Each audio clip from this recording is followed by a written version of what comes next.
जिसका कान घड़े के बराबर हो, तो क्या उसकी नाक छोटी थी क्या, या उसकी मूछ, या उसका शरीर छोटा था क्या? केवल कान का नाम क्यों दिया गया कि जिसका कान घड़े की तरह? इसका अर्थ है अभिमानी का कान सबसे बड़ा होता। बड़ा माने नाप तौल में बड़ा न मान लीजिएगा, अभिमानी का कान बड़ा होता है। इसका अर्थ यह है कि अभिमानी का ध्यान कान पर केंद्रित रहता है।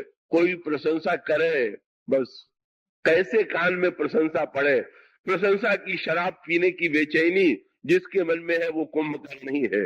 वो कुंभकर्ण भले ही मर गया हो, पर हम लोगों में कितने कुंभकर्ण और कितने रावण। पर कृपा करके दूसरे को कुंभकर्ण न बना दीजिएगा। तो इस कुंभकर्णत्व को दूसरे में ढूंढना ये मनुष्य का स्वभाव। मुझे स्मरण आता है, दिल्ली में कथा हो रही थी। एक बड़े पदाधिकारी जल सेना के थे, अपनी पत्नी के साथ वो मुझे लेकर के गए थे कथा में। कथा समाप्त हुई, जब मैं गाड़ी में आकर के बैठ गया तो उन सेनापति ने मुझसे कहा कि ठहरिए, अभी कुंभकर्ण आ जाए तब न चले। उस दिन कुंभकर्ण की व्याख्या हुई थी। उनको कथा सुन करके लगा कि मेरी पत्नी पूरी कुंभकर्ण है। बोले कुंभकर्ण तो आ जाए। और संजोग ऐसा हुआ कि जब पत्नी आई तो आते ही उन्होंने कहा कि आज की कथा तो तुम्हारा ही वर्णन पूरा था। पति को लग रहा था पत्नी में कुंभकर्ण है, और पत्नी को लग रहा था कि कुंभकर्ण तो पति में ही। दूसरे में अभिमान नहीं, हमें कितना अभिमान है ये देखने और समझने की आवश्यकता है। तो ऐसी स्थिति में यूं कह लीजिए कि अगर हम अपनी प्रशंसा सुनने को बेचैन हैं, और कितने ऐसे व्यक्ति होंगे जो ये दावा करें कि अपनी प्रशंसा सुनने के लिए हम बेचैन नहीं, वो तो बहुत ही कठिन कार्य है। तो भाई जहां पर प्रशंसा सुनने की बेचैनी है वहां पर कुंभकर्णत्व आ गया। पर ये करता क्या, आगे चल करके वर्णन आता है। इतना शक्तिशाली है कि उसको तो देख के ब्रह्मा घबरा गए। अगर कहीं ये दिन रात जगता रहा तो विश्व चौपट हो जाएगा। कुंभकर्ण पहले वरदान मांगने वाला था, 6 महीने जागे और एक दिन सोए। सरस्वती जी ने बुद्धि बदल दिया। कुंभकर्ण ने कहा 6 महीने सोए और एक दिन जागे। ब्रह्मा ने प्रसन्न होकर कहा ध्यान रखना, 6 महीने में एक ही दिन जगना, और जिस दिन बीच में जगोगे जरूर मारे जाओगे। ये हम लोगों के कुंभकर्ण को भी ब्रह्मा जी ने यही वरदान दे दिया। ये जो हम लोगों का तमोगुणी अहंकार है, बड़ी कृपा किया। इतनी शांति से इतने लोग बैठे हुए हैं, जीवन में हजारों व्यक्ति शांति से अगर मिल रहे हैं, जुल रहे हैं, बात कर रहे हैं, तो आप समझ लीजिए कि जरूर कुंभकर्ण सो रहा होगा, तभी शांति है। अगर ये बुरे लोगों के मन में एक दिन कुंभकर्ण जग जाता है, चाहे व्यक्ति का कुंभकर्ण, चाहे समाज का कुंभकर्ण, चाहे जाति का कुंभकर्ण, कितना संघर्ष, कितना झगड़ा, कितना अनर्थ होता है ये कुंभकर्ण के जगने में, अभिमान के जगने में। कोई अभिमान जग जाए, मैं बड़ा हूं, मैं बड़ा श्रेष्ठ हूं, मैं धनी हूं, मैं बुद्धिमान हूं, मैं इस जाति वाला हूं, मैं ये इस तरह का व्यक्ति हूं, ये मैं जिस दिन जगता है उस दिन झगड़े प्रारंभ हो जाते। ब्रह्मा ने वरदान दे दिया था सो, और एक दिन जगने में भी इतना अनर्थ होता था कि विश्व उठा करके जब जगता था तो खाना ही खाना प्रारंभ कर देता। दूसरे को खा करके जो अपना पेट भरे वही अभिमान का कुंभकर्ण है। तो कुंभकर्ण तो सो रहा था। रावण बेचैन हो गया, हमारी सेना तो मरी जा रही है, अब कुंभकर्ण को जगाना चाहिए। और उसने बिना मतलब 20 समय में कुंभकर्ण को जगा दिया। यह है संकेत। ब्रह्मा ने कृपा करके सुला दिया था और रावण ने जगा दिया। रावण मूर्तिमान वो है। ब्रह्मा बुद्धि के देवता है। बुद्धि के देवता की जब कृपा होती है तो हमारा अभिमान सो जाता है, और जब मोह हमारे हृदय में आता है तो हमारे अभिमान को जगा देता है। बिना सोचे समझे किस समय अभिमान जगने का भी एक समय हो तो कोई बात नहीं है, पर चाहे जिस समय बिना किसी कारण के ही अभिमान जग जाए, अनवसर में जग जाए, वो तो बहुत बुरी बात है। और रावण ने कुंभकर्ण को जगा दिया, और जगने के बाद फिर एक लंबा प्रसंग है, और उस लंबे प्रसंग की अंतिम परिणति होती है कि पहले तो रावण को कुंभकर्ण ने फटकार दिया, खूब फटकारा।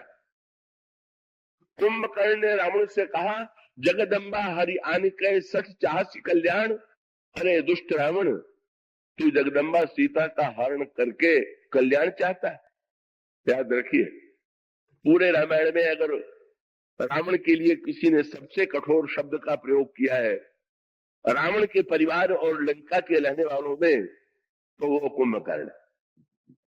विभीषण शूर्पणखा भी फटकारती है, पर उतने कठोर शब्द नहीं। और विभीषण ने तो चरण पकड़ करके रावण को समझाने की चेष्टा किया, लेकिन कुंभकर्ण ने तो रावण को दुष्ट कह करके भी पुकार दिया।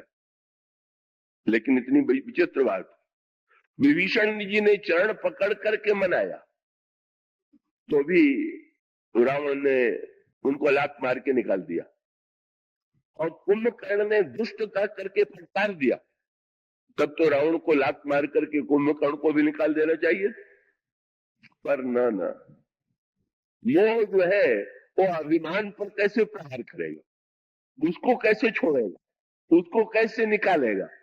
रावण तो छोड़ने में अभिमान को समर्थ ही नहीं है। विभीषण के रूप में वो एक सद्भाव संपन्न सद्विचार को छोड़ने में समर्थ है, पर अभिमान को छोड़ने की क्षमता रावण में नहीं। और रावण पंडित भी है क्या? उसने मन में गणित कर लिया। विभीषण ने कहा और अंत में वही किया, मुझे छोड़ करके राम के पास चला गया। पर कुंभकर्ण चाहे मुझे जितना उपदेश दे, पर लड़ेगा मेरी ही ओर से। ये भी एक कसौटी है क्या कि हम बातें बहुत बढ़िया करें, पर लड़ना हो तो रावण की ओर से लड़े, तो हमारी बात बढ़िया होने का कारण तो क्या हुआ? हम बात दूसरे की निंदा करें, आलोचना करें, दूसरे को दुष्ट कहें, और सब कुछ करने के बाद हमारे आचरण में उसी का समर्थन दिखाई दे, तो वस्तुतः हमारे कथन का तो कोई मूल्य नहीं है।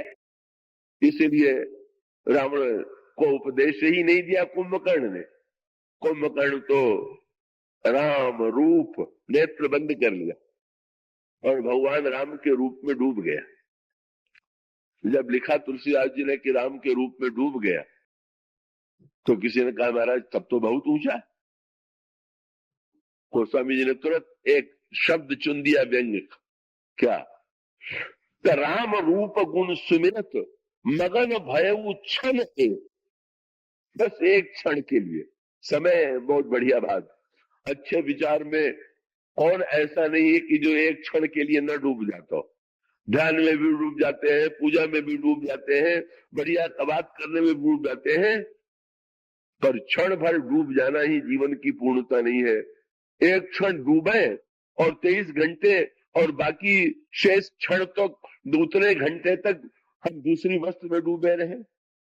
रावण ने डुबाने का प्रबंध कर लिया। किसी ने कहा ये तो राम के रूप में डूब गए, तो रावण ने कहा अब राम के रूप से निकलेंगे तो डूबने, इनको डुबाने के लिए और भी ले आओ।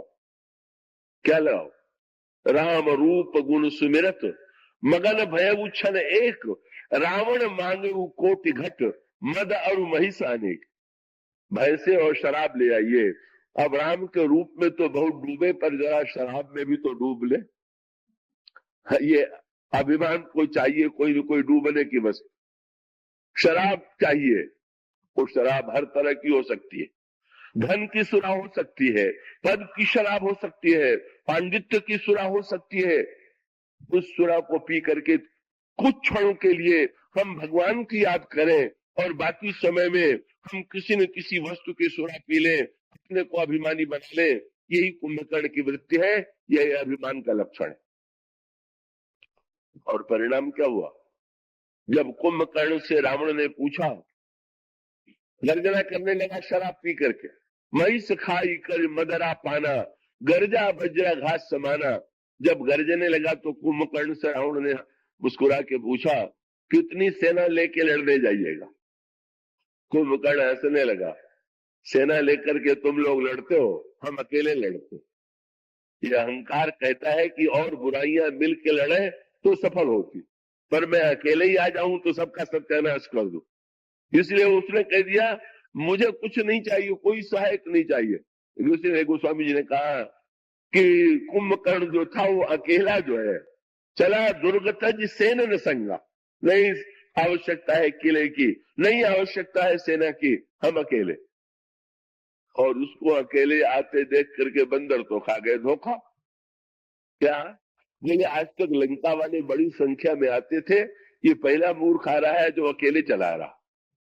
कुंभकर्ण दुर्बल चला दुर्गत जी सेन न संगा। और बानरों ने जब देखा तो पहले तो उनका नियम था कि कोई जब योद्धा आता था तो भगवान राम बताते थे कि इसको कौन मारेगा, लक्ष्मण जी मारेंगे कि अंगद मारेंगे कि हनुमान जी मारेंगे, कौन आक्रमण करेगा, किधर से आक्रमण करेगा, ये उसको बताया जाता था। लेकिन बंदरों ने सोचा अब इस अकेले से लड़ने के लिए पूछना ये तो व्यर्थ की बात है, इसको तो अभी हम मारे देते। बस वैसे चक्कर में पड़े, भगवान को तो कर दिया पीछे, पूछना भी भगवान से आवश्यक नहीं समझा और चल पड़े। वो गोस्वामी जी ने कहा जितने बंदर थे, किसी ने वृक्ष उखाड़ लिया, किसी ने पर्वत के टुकड़े ले लिए, और जब कुंभकर्ण पर डाल करके फेंकने लगे तो कुंभकर्ण को तो ऐसा लगता था कि जैसे मेरे शरीर को कोई खुजला रहा। और इतने नहीं, बंदर जब पास में आए तो उठा के उसने खाना शुरू कर दिया। ये कौन? ये बंदर सत्कर्म है। सत्कर्म के द्वारा जब हम प्रहार करते हैं कुंभकर्ण पर, अभिमान पर, तो अभिमान को खुजली होती है। ये जो पूजा पाठ का पत्थर फेंक करके, दानवान का पत्थर फेंक करके जब हम अभिमान को मारना चाहते हैं तो उसको खुजलाहट होती है। अच्छा भाई, ये भी एक आनंद है।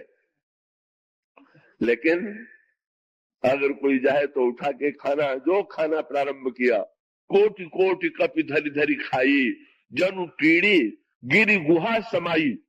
जैसे कोई टिड्डियां पर्वत की गुफा में बैठ जाए, बंदर को खाने लगी, बंदरों को खाने लगा कुंभकर्ण। हाँ, ये बात जरूर थी कि बहुत से बंदर कान के रास्ते, नाक के रास्ते निकल भी भागे।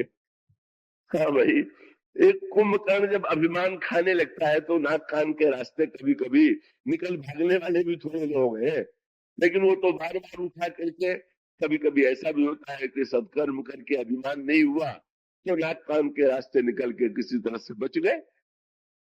सोले फिर लिखा हुआ है हनुमान जी लड़े, हनुमान जी ने कुंभकर्ण को मूर्छित कर दिया, पर कुंभकर्ण ने हनुमान जी को भी मूर्छित कर दिया। एक बराबरी का एक बड़ा विचित्र युद्ध है। दोनों योद्धा ये अनोखी रूप का। सुग्रीव लड़े तो सुग्रीव तो कुंभकर्ण को मूर्छित नहीं कर पाए, कुंभकर्ण ने उन्हीं को मूर्छित कर दिया। और अंत में कुंभकर्ण ने तो सुग्रीव को मूर्छित करके बगल में भी दबा लिया।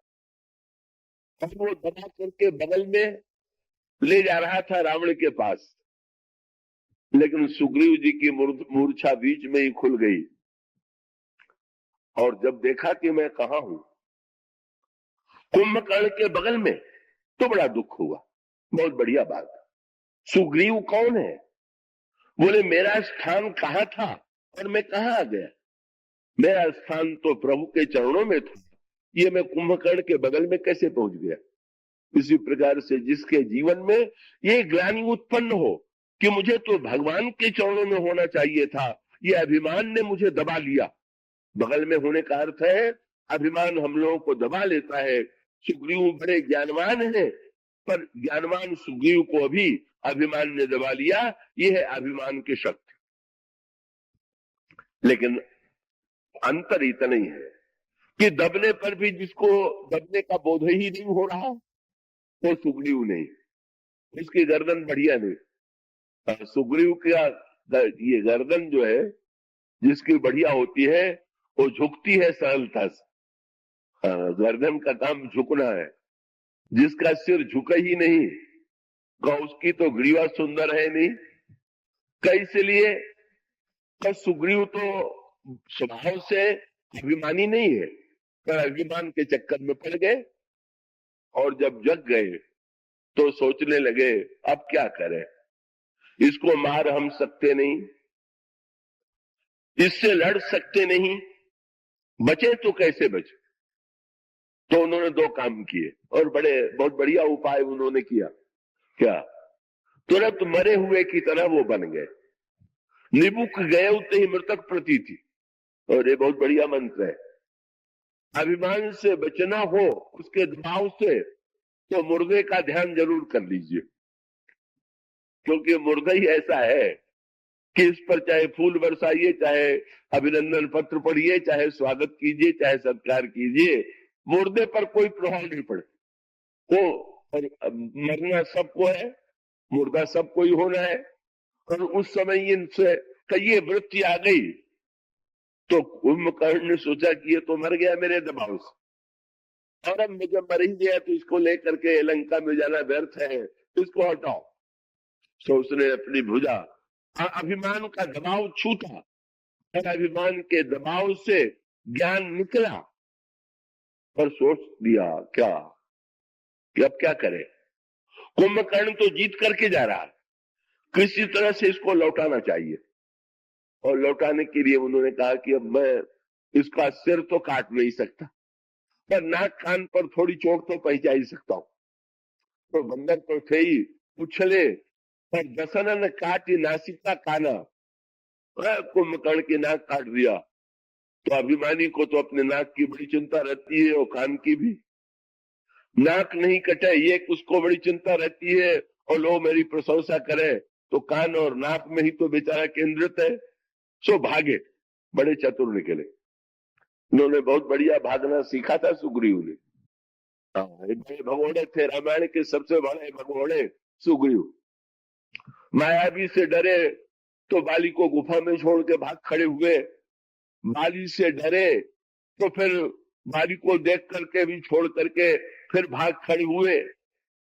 भगवान राम से जब मिले और भगवान राम ने मित्र बना करके कहा जरा बाली को जा करके चुनौती दो, तो चले तो गए, लेकिन जो ही बाली निकला और उसने मुक्का मारा, वही स्वभाव जो का त्यों, तब सुग्रीव विकल हो भागा, मुक्का लगते फिर भागे। लक्ष्मण जी से नहीं रहा गया। लक्ष्मण जी ने कहा महाराज आपने मित्र बना दिया, पर इसका स्वभाव थोड़ी छूटा, पहले भी भगोड़ा था और अब भी भगोड़ा पर जो का त्यों। प्रभु ने कहा नहीं लक्ष्मण, पहले से अब अंतर आ गया। क्या? पहले भागा था तो संसार की ओर भागा था, और इस बार भागा तो मेरे पास आया। संसार की ओर भागना और बात है और ईश्वर की ओर भागना दूसरी बात है। इसलिए भाई इसके भागने को इसका लक्ष्य बदल गया, अब भाग करके वो मेरी शरण में आ गया तो ये तो भागना सार्थक। तो भाई बाली से लड़े तो भागे तो भगवान की शरण में गए, और कुंभकर्ण से लड़े तो भागे, तो जाके भगवान ऐसी छलांग लगा के भगवान के पास जाके छिपे कि फिर उसके पश्चात भगवान के द्वारा कुंभकर्ण का वध हुआ। तो एक बड़ी सुंदर प्रक्रिया है। कुंभकर्ण जब सामने आता है तो भगवान राम उसकी दो भुजाएं काट देते हैं। ये अभिमान के दो भुजाएं, मैं और मेरा, यही दो हाथ है, इसको भगवान ने पहले काट दिया। और फिर कुंभकर्ण का मुंह जो था भगवान ने बाण से भर दिया। किसी ने प्रभु से पूछ दिया प्रभु आपने इसका मुंह क्यों बंद कर दिया?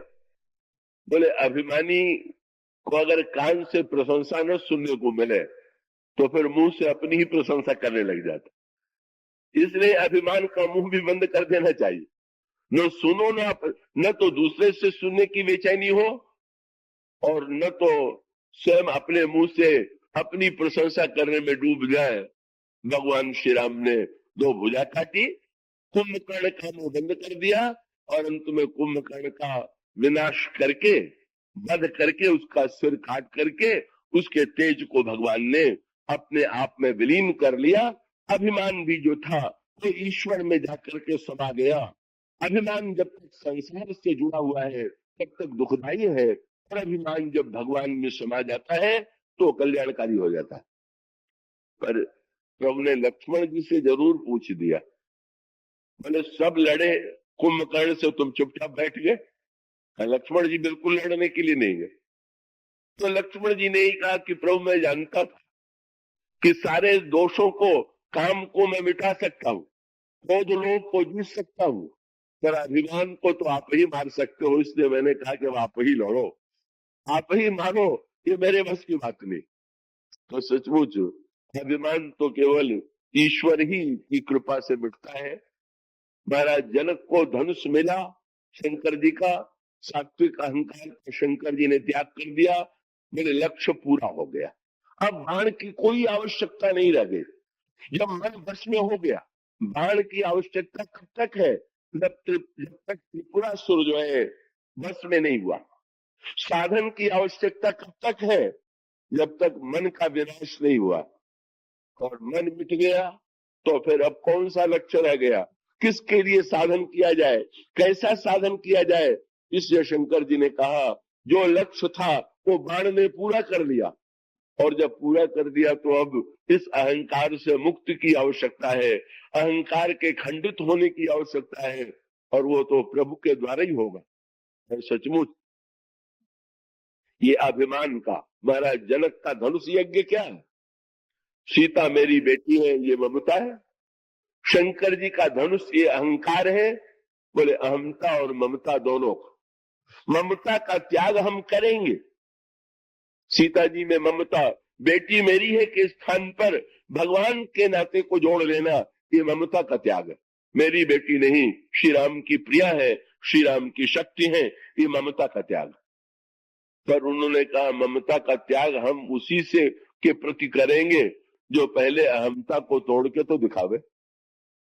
अहमता वाले को ममता दे दीजिए तो उससे लाभ क्या है? तो वो तो ममता, आप ममता वाले को सौंपेंगे तो अहमता और ममता का त्याग नहीं होगा, वो तो चक्रवृद्धि ब्याज की तरह बढ़ने वाला बन जाए। इसलिए उनकी प्रतिज्ञा है कि धनुष, शंकर जी ने बाण नहीं दिया, उन्होंने धनुष दे दिया।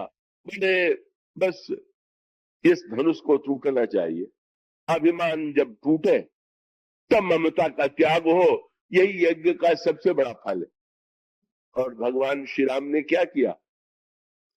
कैसे? का धनुष को उठाया और भगवान ने ठीक बीचों बीच ढूंढ लिया कि ये धनुष का केंद्र बीच कहां है, और कई क्षण राम मध्य धनु तोड़ा। धनुष लिया और उसको बीच से पकड़ के तोड़ दिया। किसी ने पूछा प्रभु से, इसको आपने बीच से क्यों तोड़ा? भगवान ने मुस्कुरा करके कहा, अभिमान न तो जन्म के पहले होता है न मृत्यु के बाद में होता है, बीच में ही सारा चक्कर है। ये बीच वाला अगर तोड़ दिया जाए, बस थोड़े दिन का ही तो है चक्कर ये बीच वाला। कुछ समय के लिए धनी मान लीजिए, बुद्धिमान मान लीजिए, पदाधिकारी मान लीजिए, कुछ मान लीजिए, बोले इस बीच को भगवान, और भगवान कितनी बढ़िया बात हो गई। देखिए जब भगवान तोड़ने चले तो भगवान ने धनुष को दोनों हाथ से पकड़ लिया। शंकर जी गदगद हो गए, बोले प्रभु इसी की आवश्यकता थी क्या? ये जीव बेचारे का प्रारंभ भी उसके हाथ में नहीं, कहां जन्म होगा, कैसे जन्म होगा, ये भी ईश्वर के हाथ, और अंत भी हमारे आपके हाथ में नहीं है। कहां मृत्यु होगी और कैसे मृत्यु होगी कोई पता नहीं। ये बीच में ही हम लोगों ने जो हाथ लगा रखा है, अगर कहीं बीच में भी भगवान पकड़ ले तो भक्त लोग यही कहते हैं, हिंदी और अंत दोनों पकड़ रखा है तो बीच में भी आप ही पकड़ लीजिए। ये आप हमारे ऊपर तो छोड़े हुए। ये वस्तुतः धनुष यज्ञ का अभिप्राय है अहमता का खंडन, और इसीलिए धनुष जब टूट गया तो किसी ने धनुष से कहा, है तुमको तो प्रभु ने तोड़ दिया।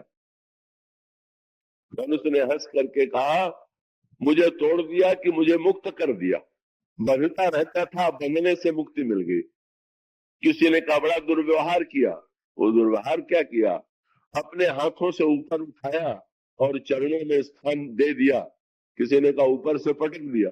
बोले ना ना, अपने हाथों में उठा करके अंत में अपने चरणों में स्थान ईश्वर ने दे दिया। इससे बढ़ करके अभिमान खंडित हो जाए, अभिमान टूट जाए ईश्वर की कृपा से, और अंत में वो ईश्वर के चरणों में अर्पित हो जाए, यही धनुष यज्ञ का तत्व है।